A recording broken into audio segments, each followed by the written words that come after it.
Hello kiddos, chapter number 3, political science, gender, religion and caste. Let us have a look at the important question of this chapter as well.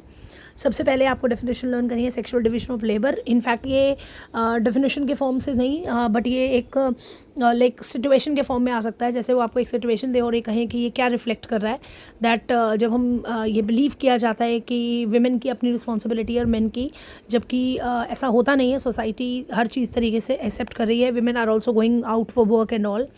लेकिन जब हम एक mindset बना लेते हैं कि women सिर्फ घर का काम करेंगी, she'll fetch water, she'll take care of children, all these things, तो हम डिवाइड कर रहे हैं उस सोच को अपनी, राइट. तो ये वाला पार्ट यहाँ से इंपॉर्टेंट हो गया और कुछ नहीं.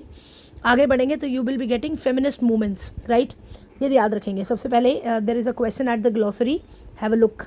देखो, व्हेन अ मैन और a woman who brings equality, मतलब जब सबको इक्वल समझा जाएगा या सबको इक्वल राइट्स में जो बिलीव करेगा वो एक फेमिनिस्ट होगा. जनरली सब लोग फेमिनिस्ट को या फेमिनिन जो वर्ड है इसको विमेन के साथ जोड़ लेते हैं, लेकिन हर उस इंसान को फेमिनिस्ट कहा जा सकता है बेसिकली जो इक्वालिटी में बिलीव करता है, इक्वल अपॉर्चुनिटीज़ में बिलीव करता है. ओके, अ फेमिनिस्ट मूवमेंट यहाँ पे इसको ये क्या रिफ्लेक्ट कर रहा है, जब विमेन जो है वो अपने राइट्स के लिए, अपनी फैमिली के लिए, अपने पर्सनल इक्वालिटी के लिए मूव ऑन करती हैं और वो बिलीव करती हैं कि उन्हें भी पॉलिटिकल मोबिलाइजेशन मिले, जेंडर डिवीजन ना हो, वो भी डॉक्टर्स, इंजीनियर्स, मतलब टीचर्स सब बन सकें और डेफिनेटली उनके ऊपर कोई रोक टोक ना हो. That is the feminist movement when women started agitating, right.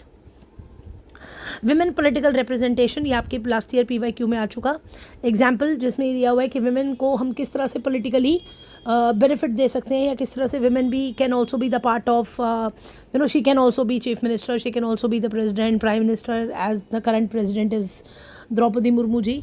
तो विमेन का जो रहता है overall role in political representation, learn at least 3 points to prove your thing. Okay, ये इंपॉर्टेंट है. इसके बाद मतलब on the front 3 pages you will be getting short questions only. Sexual division of labor, feminist here कोने में, feminist movement, then women political representation and this part. बस ये you will be getting only these questions from this. Okay, इसके बाद जैसे ये question PYQ में आया था कि किसने ये स्टेटमेंट बोली है कि religion can never be separated from politics, it is said by Gandhi ji. ठीक है, याद रखिएगा. Human rights group in our country have demanded the government should take some special, ऐसा कोई स्पेशल क्वेश्चन नहीं है, बट ये है कि अगर आप राइट से या विमेन के पॉलिटिकल रिलीजियस माइनॉरिटीज़ को हम प्रोटेक्ट करना चाहें तो क्या स्टेप्स लिए जा सकते हैं. फैमिली लॉज, अब ये वाला पार्ट जो है ना ये एग्ज़ाम में पूछा नहीं गया है बट इंपॉर्टेंट है. जैसे फैमिली लॉज की जब हम बात करते हैं तो क्या स्पेशल चीज़ें फैमिली लॉज में आती हैं. अगर हम अडॉप्शन लेते हैं, एजुकेशन लेते हैं, मैरिजेस लेते हैं, तो ये सब चीज़ें हमारी फैमिली लॉज में आती है. फैमिली लॉ का मतलब सीधा सीधा कि जब फैमिली इनकलकेट करती है या विमेन को मतलब to be the part of equality दी जाती है फैमिलीज़ में, वो वाला पार्ट, राइट. तो इसमें से अगर क्वेश्चन आता है तो आपको एग्जैक्टली ये पता होना चाहिए what are family laws. First 5 marker question is communalism, right. Communalism क्या है और कम्युनलिज्म के इंपॉर्टेंट पॉइंट्स, इसको ध्यान से पढ़ के जाएंगे प्लीज़. ओके, कम्युनलिज्म के अंदर जिसमें हम देख सकते हैं कि कम्युनलिज्म एक पॉजिटिव अप्रोच हो सकती है जब तक हम सिर्फ अपनी कम्युनिटी में बिलीव करते हैं और सारी कम्युनिटीज़ को रिस्पेक्ट करते हैं. बट जब ये फीलिंग एक नेगेटिव आस्पेक्ट में चेंज हो जाए, that we start feeling that our community is superior to the other one, और हम दूसरों को इन्फीरियर फील कराते हैं, अपने आप को सुपीरियर मानते हैं, then it is a negative approach. Okay, तो इसमें इसे दोनों पॉइंट ऑफ व्यू से दिया हुआ है. Negative is more important. Have a look at the points of communalism के पॉइंट्स देख लीजिए एक बार प्लीज़. ये देखिए, it's there. First, the first common expression of communalism everyday believes. तो एवरीडे बिलीव्स ये याद रखिएगा प्लीज़. एवरीडे बिलीव्स कि हम जो रोज़ाना की जो हमारे बिलीव्स हैं वो प्रेजुडाइसेस एंड ऑल की गर्ल्स क्या कर सकती है या वो ये नहीं कर सकती है या सिर्फ बॉयज़ ही करेंगे ये काम, ये सब बातें. एक कम्युनल माइंड जो है वो पॉलिटिकल डोमिनेंस में बिलीव करता है. मेजॉरिटी जो है वो हमेशा माइनॉरिटी को रूल करना चाहती है. पॉलिटिकल मोबिलाइजेशन, कम्युनिटी का जैसे सेक्रेट सिम्बल्स और रिलीजियस लीडर्स जैसे अपील करते हैं, कम्युनिटी के नाम पर वोट्स मांगते हैं, तो this also leads to communalism का नेगेटिव आस्पेक्ट है ये. और last but not the least, violence. भाई देखिए, अगर हम जाति और उसके कल्चर के नाम पे लड़ना चाहे या कम्युनिटी के नाम पे लड़ना चाहे तो ये सबसे कॉमन चीज़ है. इंडिया जैसी कंट्री में कम्युनिटी के नाम पर लड़ना is not a big deal. आप किसी की कम्युनिटी के बारे में या किसी के रिलीजन के बारे में कुछ भी कहिए तो बहुत जल्दी से इन चीज़ों को लेकर हम एक नेगेटिव कंटेंट देख सकते हैं सोसाइटी में. So this is a 5 mark question. अगर कम्युनलिज्म आता है तो कम्युनलिज्म की डेफिनेशन एंड दीज 4 पॉइंट्स आप इनको अपनी स्टेटमेंट्स में भी, अपने पॉइंट्स में भी लिख सकते हैं, no harm at all. Okay, अब सेकुलर स्टेट जब हम बात करते हैं तो secular state means when we believe that all the religions are equal before the law. ठीक है, इसमें भी कुछ पॉइंट्स दे रखे हैं, जैसे constitution provide all the individuals and community freedom to profess, practice and propagate any religion. आप ये कॉन्स्टिट्यूशन के हम फंडामेंटल राइट्स में क्लास 9 में भी पढ़कर आ चुके हैं, तो इसको आप अपने लेवल पे लिख सकते हैं if it comes right. Caste and politics, ये वाले ध्यान से देखेंगे प्लीज़। कास्ट इनइक्वालिटीज़, हम देखते हैं कि बहुत सारी कास्ट में इनइक्वालिटीज़ देखने को मिलती हैं। जैसे हम जब like ST SCs and OBCs को आउटकास्ट समझा जाता है, अलग समझा जाता है, उनको सारे बेनिफिट्स नहीं मिलते, वो चीज़ आ जाएगी इसके अंदर right. Social and religious diversity of India, इसमें एक सेंसस हुआ था, इसको आप ऐसे तो नहीं कोई सच एज इंपॉर्टेंट क्वेश्चन है, बट लाइक इसके अंदर कुछ पॉइंट्स हैं जैसे कि हम एक बार उसको रीड कर सकते हैं। Like for example STs and OBCs, जैसे हम देख रहे हैं STs schedule caste and schedule tribe, census में देखा गया कि बहुत बड़े लेवल पर जैसे दलित या आदिवासीज, इन लोगों को कहीं ना कहीं इग्नोर किया गया है सोसाइटी में, and they are not socially and regionally accepted by all. तो ये इस चैप्टर का एक इम्पॉर्टेंट कंटेंट हो सकता है, वैसे एज सच इम्पॉर्टेंट क्वेश्चन कोई नहीं है। ठीक है, ये वाले जो ग्लॉसरी में है जैसे अर्बनाइजेशन, अब आपको क्लास इनइक्वालिटीज़ को कैसे ख़त्म किया जा सकता है, सिंपल सा क्वेश्चन है। अगर आपके आसपास इनइक्वालिटीज़ दिखती है तो उसे कैसे ख़त्म कर सकते हो? एजुकेशन से ख़त्म कर सकते हो।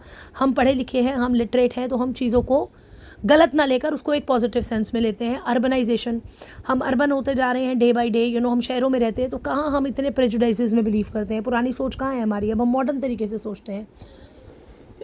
ऑक्यूपेशनल मोबिलिटी, हमने ऑक्यूपेशन में आप नोटिस कीजिए कि हम अपनी मर्ज़ी से अपना काम कर रहे हैं। If you wanted to work, if you wanted to job, if you wanted to start a business, we can do it right. Class hierarchy, हम देखते हैं कि हायर और लोअर कास्ट में आज भी ये डिफरेंसेस देखने को मिलते हैं, लोग इस तरह से बिलीव करते हैं, बट इन्हें रिमूव करके आप इनइक्वालिटीज़ को भी ख़त्म कर सकते हो राइट। इसके बाद आपका बहुत असेंशियल और इम्पॉर्टेंट क्वेश्चन आता है, ये अभी लास्ट पेपर्स में नहीं आया है कभी भी, तो काफ़ी वाइटल हो जाता है फॉर दिस एग्जाम। नहीं आए तो it's okay, there is no problem, but आपको आना चाहिए। Caste in politics and politics in caste. बच्चे जनरली इसमें कंफ्यूज हो जाते हैं कि मैम दोनों तो एक जैसे लग रहे हैं, but they are not exactly same.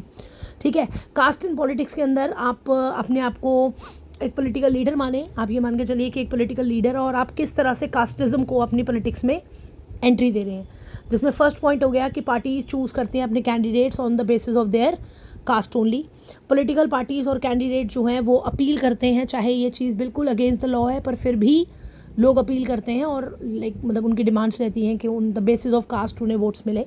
ठीक है, यूनिवर्सल एडल्ट फ्रेंचाइज का यूटिलाइजेशन करते हैं वो लोग। आफ्टर दैट अगर हम पॉलिटिक्स इन कास्ट पढ़ेंगे, हियर इट इज़, तो उसके भी there are 2-3 points given in the book, तो उसके अकॉर्डिंग पढ़ेंगे। जैसे अब आप अपने आप को एक कास्ट का पर्सन समझ लीजिए। Such caste groups tries to become bigger by incorporating the neighbour caste and all. कुछ कास्ट्स को ऐसा लगता है कि हम ऑलरेडी काफ़ी ह्यूज हैं और हमें और बड़ा होना है, तो उसके लिए वो दूसरी सब कास्ट को भी अपनी कास्ट में इन्वॉल्व कर लेते हैं, कोलिजन बना लेते हैं और अपनी कास्ट को बेटर मतलब लाइक ज़्यादा एडवांस या ज़्यादा सुपीरियर समझने की कोशिश करते हैं। बैकवर्ड क्लासेस और इन क्लासेस को के अंदर ज़्यादा एक एक गैप मेंटेन करके रखते हैं। तो ये सब चीज़ें ऑटोमेटिकली सोसाइटी में एक नेगेटिव एस्पेक्ट की तरह देखी जाती हैं। So you will be getting some important question from here also.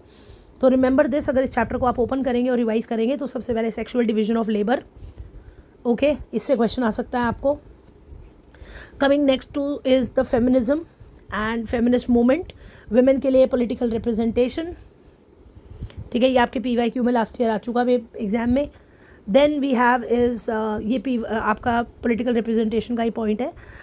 Communalism, इसमें से 1 मार्कर क्वेश्चन आ सकते हैं। कम्युनलिज्म 5, 2, 3, 5 तीनों में इंपॉर्टेंट है कम्युनलिज्म और उसके सारे पॉइंट्स प्लीज़, ये क्योंकि 5 मार्कर के हिसाब से भी काफ़ी इंपॉर्टेंट है। नेक्स्ट है सेकुलर स्टेट। तो सेकुलर स्टेट का क्या मतलब हुआ, सेकुलरिज्म का क्या मतलब हुआ, धर्मनिरपेक्षता का क्या मतलब हुआ। ठीक है, साइड में फैमिली लॉज भी गिवन है, तो उसको मत इग्नोर कीजिएगा प्लीज़, 1 मार्कर क्वेश्चन इसमें से भी आता है।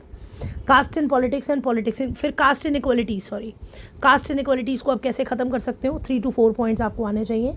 And last but not the least is caste in politics and politics in caste. बस दिस इज़ द चैप्टर। थोड़ा सा टफ लग रहा होगा आपको ये सोचकर कि ये सारी चीज़ें पढ़नी पड़ रही हैं, बट ऐसा कोई प्रॉब्लम वाली बात नहीं है, it's quite fine when you read it. Of course अब आपका एक अलग ही, आप सारे एग्जाम्स हो चुके हैं, आपका प्रेशर खत्म हो चुका है, तो it is only social science that you need to revise now. ठीक है, all the best and revise it. Thank you.